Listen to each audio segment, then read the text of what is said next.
안녕하세요. 저번 시간 캔들 차트 기초 용어편에 이어서 오늘은 캔들 차트 보는 방법에 대해서 함께 이야기를 나눠보려고 하는데요. 오늘 이 시간에도 함께 이야기를 나눠줄 개미 중에 개미, 슈퍼 개미를 소개해드리겠습니다. 안녕하세요. 슈퍼 개미를 꿈꾸는 개미입니다. 안녕하세요. 안녕하세요. 와, 안 본 사이에 많이 부드러워지셨어요. 그런가요? 네, 저희가 저번 시간에 캔들 차트 기초 용어편에 대해서 전체적인 캔들 차트의 틀에 대해서 공부를 했었는데요. 네. 오늘은 그보다도 더 세분화해서 공부를 한다고 제가 전해들었어요. 우선 본격적인 공부에 들어가기 앞서 저번 시간에 배웠던 내용들 간단하게 요점 정리, 리뷰를 해볼까 하는데요. 우선 시가보다 종가가 높게 끝난 경우 양봉이라고 하면서 빨간색으로 표현이 된다고 했어요. 네. 그리고 시가보다 종가가 낮게 끝난 경우를 음봉이라고 하면서 파란색으로 표시가 된다고 했었는데 오늘은 도대체 이보다도 얼마나 더 세부적으로 어떤 내용들에 대해서 공부를 할지가 매우 궁금해집니다. 오늘 우리가 함께 할 것은 지금까지 양봉, 음봉, 시가, 고가, 저가, 종가 이런 기초 용어에 대해서 배웠잖아요. 네. 이 용어를 확실히 개념을 잡으셨다면 오늘 우리는 이제 이 차트에 대해서 볼 거예요. 일봉 차트를 보면 여러 막대의 모형들이 나와 있거든요. 네. 이 막대들이 어떤 의미를 하는지를 지금까지 배워온 그 개념과 접목해서 한번 보려고 합니다. 네. 그럼 오늘은 뭐부터 공부를 해보면 되나요? 지금 보시는 이 장대 양봉에 대해서 한 번 더 보고 넘어갔으면 좋겠는데요. 장대 양봉은 꼬리가 없이 마감이 된 건데 양봉이니까 사려는 사람들이 많았다. 장대니까 더 많았다라는 거잖아요. 네. 즉 매수세가 강했다라는 뜻으로 보시면 되겠습니다. 그럼 장대 음봉에 대해서도 한 번 더 설명을 해주시죠. 장대 음봉은 장대 양봉과는 반대로 시가부터 종가까지 가격의 하락이 굉장히 크게 일어났다라고 보시면 될 것 같습니다. 네, 근데 제가 지금 뭐 한 가지 발견한 게 있는데요. 네. 장대 양봉, 음봉에 대해서 설명을 해주셨잖아요. 네. 여러분 조금 눈치채셨나요? 저희 힌트로? 양봉은 빨간색, 음봉은 파란색이에요. 옷을 이렇게 맞춰서 입고 오신 건가요? 네, 맞습니다. 그래서 저는 오늘 양봉, 저는 음봉입니다. 네. 눈에 쏙쏙 들어오겠어요. 생각 안 해도. 그럼요. 네, 꼬마 보고 조금 더 쉽게 공부를 할 수 있는 시간이 되었으면 좋겠어요. 그럼 우선 장대 양봉, 장대 음봉에 대해서는 저희가 저번 시간에도 한번 배웠던 부분이기 때문에 조금 더 쉽게 이해를 할 수가 있었어요. 네. 그런데 음봉과 양봉에서 보면 장대 양봉처럼 그런 꼬리가 없는 캔들만 있는 게 아니라 위에 아래 꼬리가 달려 있다거나 혹은 위에만 혹은 아래에만 꼬리가 달려 있는 캔들들도 있단 말이에요. 네. 이 캔들들이 각각 내포하고 있는 의미들이 모두 다를 텐데 각각 어떤 의미들을 내포하고 있는지 조금 더 자세하게 알고 싶어요. 지금 보시는 이 양봉의 차트는요. 윗꼬리 양봉이라는 건데 시가에서 출발한 이 주가가 오늘 최고가를 찍었어요. 근데 여기에 멈춰서 끝이 났으면 좋았겠지만 아쉽게도 장중에 하락을 해버렸던 거죠. 네. 대신 양봉이기 때문에 종가는 시가보다 높게 끝이 난 이 차트를 두고 윗꼬리 양봉이다라고 표현을 하는 것입니다. 그래도 상승해서 장이 마감이 됐네요. 그렇죠. 그럼 윗꼬리 음봉은 뭔가요? 윗꼬리 음봉은 윗꼬리 양봉처럼 시가부터 최고가까지 가격이 쭉 상승했지만 매도세가 너무나 강하게 일어나서 시가보다도 더 아래의 가격으로 종가까지 마감이 된 것입니다. 마음이 아프겠어요. 그럼 꼬리가 아래에도 달려있는 캔들들이 있던데 네. 아래 꼬리 양봉은 어떤 의미인가요? 네, 아래 꼬리 양봉은 시가에서 출발했던 이 주가가 아래 꼬리니까 최저가를 찍었던 거예요. 그렇지만 다시 이거를 버티고 끌어올라와서 양봉으로 마감을 한 것을 두고 아래 꼬리 양봉이라고 표현을 하는 것입니다. 아, 그럼 이 캔들을 봤을 때는 강한 매수세의 기운이 느껴졌다는 거잖아요. 네, 맞아요. 그럼 아래 꼬리 음봉은 뭔가요?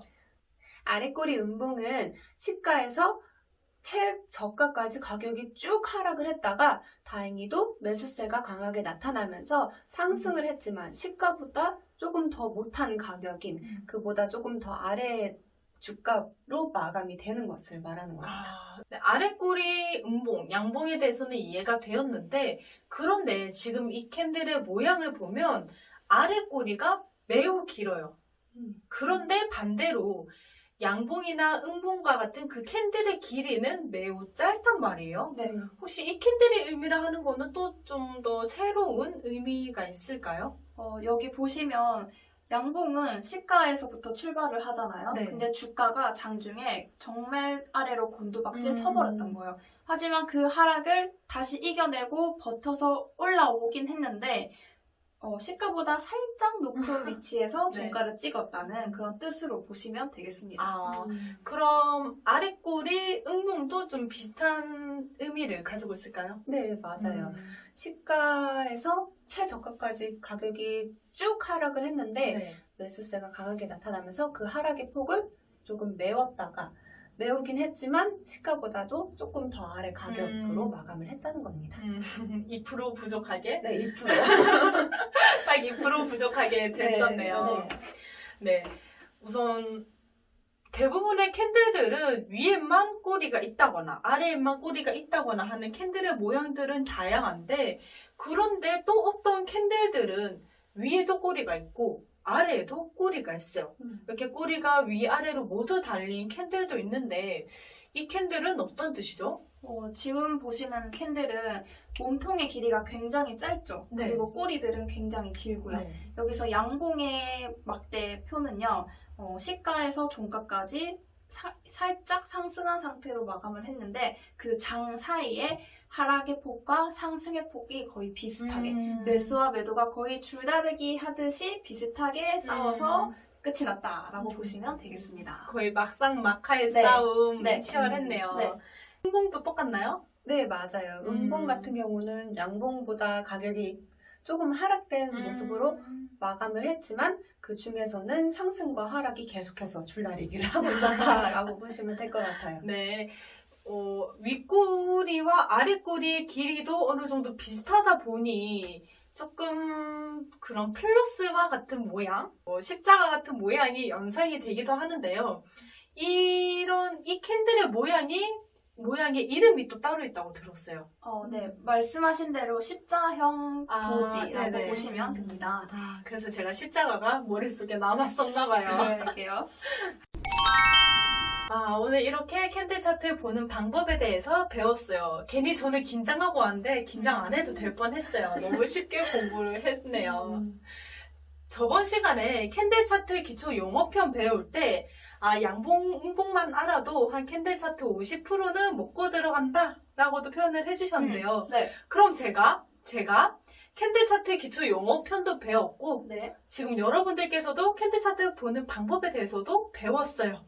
그럼 적어도 한 70%, 80%는 먹고 들어간다라고 볼 수도 있을 것 같은데 그럼 나도 이제 좀 캔들 볼 줄 아니까 캔들 차트 보고 주식시장 뛰어 들어가 봐도 되지 않나? 하고 제가 생각하는 건 아니고 혹여라도 영상을 보시는 분들이 그렇게 생각을 하지 않을까 하는 느낌이 오더라고요. 네. 그래서 제가 대표해서 물어볼게요, 여러분. 캔들 차트, 이 차트만 보고 주식시장에 뛰어 들어도 되나요? 우선 우리 결혼을 한번 생각해 볼까요? 결혼이요? 결혼을 해야 되는데 네. 누군가가 이 사람 돈이 많대. 이 사람 잘생겼대. 라는 말만 듣고 배우자로 선택할 수 있으세요? 아니요. 뭐를 봐야 돼요?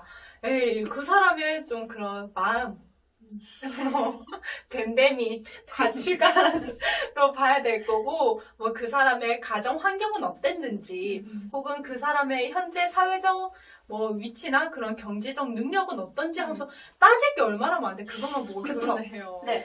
좋은 사람을 만나기 위해서도 우리가 여러 가지의 모습들을 찾아보듯이 좋은 기업을 찾기 위해서도 우리는 이 차트 분석부터 먼저 사실 해야 돼요. 차트를 보는 것을 통해서 이 주가의 흐름이 어떤지를 먼저 보고요. 네. 그리고 나서 우리가 더 깊숙이 이 종목에 대한 내가 공부가 들어가야 돼요. 만약에 차트는 좋았는데 들어갔더니 재정이 엉망이더라 이러면 안 되잖아요. 네. 그럴 가능성도 있기 때문에 우선은 차트 공부를 먼저 하고 그 다음에 또 무엇도 봐야 되죠? 기업의 뉴스라든지 재무제표 그리고 기업의 홈페이지 같은 여러 종합적인 정보들을 봐야 합니다. 저 이제 이렇게 이야기 좀 듣고 나니까 주식은 투기가 아니고 도박이 아니고 투자다라는 말이 더 좀 피부적으로 느껴지는 것 같아요. 하나하나 다 따져야 되는데 네. 누가 도박을 하는데 하나하나 다 따져요. 나의 쾌락과 희락을 위해서 치고 들어가는 우리. 거죠. 그래서 이제 좀 그 말에 대해서도 더 느낌이 오는 것 같고요. 네. 제가 여러분들이 한 말을 아주 간단한 한 문장으로 한번 줄여서 얘기를 해봐도 될까요? 어떻게 해요? 나무를 보지 말고 숲을 봐라. 어때요? 오. 괜찮나요? 득도하셨네요. 감사합니다. 네. 캔들 차트에 있는 그 장대 양봉 한 번 떴다고, 두 번 떴다고, 그것만 보고 그 주식에 들어가 버리면 그거는 나무만 바라보는 개미들의 모습인 거네요. 맞아요. 그럼 이렇게 이야기하는 우리들은 얼마나 다른가 또 조금 보여드려야겠죠? 네. 네, 맞아요. 한번 보시죠. 111%에서 83%로 줄었지만 그래도 주린이의 계좌치고는 놀라운 수익률을 이어가고 있죠? 그러네요. 조금 내렸으니 수익 남기자 해서 바로 팔아버리는 개미가 많았는데 우리는 왜 이 종목을 팔지 않았을까요? 그건 하나님의 선물인 이 종목이 어디까지 갈 수 있는지가 너무너무 궁금하기 때문이죠. 맞아요. 공부해볼수록 알면 알수록 이 종목에 대한 확신이 들다 보니 이 정도의 수익에 만족하지 않고 나아가기로 결심했답니다. 이게 하나님의 축복이라면 대한민국 전체가 이런 혜택 속에서 살 수 있기를 원해요. 울고 있을 개미들의 눈물을 닦아주는 슈퍼 개미가 되어볼까요? 좋아요. 개미라는 말이 개인 투자자를 의미하는 말이잖아요. 네. 그런데 개미라는 그 말이 저에게는 개미 같은 마인드를 갖고 있는 사람들을 지칭한다라는 생각이 들더라고요. 네. 이런 개미의 마인드에서 벗어나려면 우리가 정말 공부도 열심히 해야 되고 여기에 대한 정보들을 수집을 해서 내가 산 종목에 대한 믿음이 있어야 되잖아요. 그렇게 해야만 그 종목이 세력들에 의해서 가격이 떡락을 하든 떡상을 하든 내가 산 이 주식에 대한 믿음을 가지면 끝까지 갖고 갈 수가 있단 말이죠. 네. 그래서 개미의 마인드에서 벗어나려면 여러분들 일단 명심해야 될 것은 공부부터 먼저 해야 된다는 것을 말씀드리고 싶습니다. 그러니 내가 이때까지 열심히 공부를 해왔던 것처럼 앞으로도 열심히 꿋꿋이 공부를 해서 나무만 보는 게 아니라 숲도 함께 바라볼 수 있는 그런 우리들의 안목을 갖추었으면 좋겠습니다. 이상 슈퍼 개미를 꿈꾸는 꿈꾸는 개미였습니다. 안녕!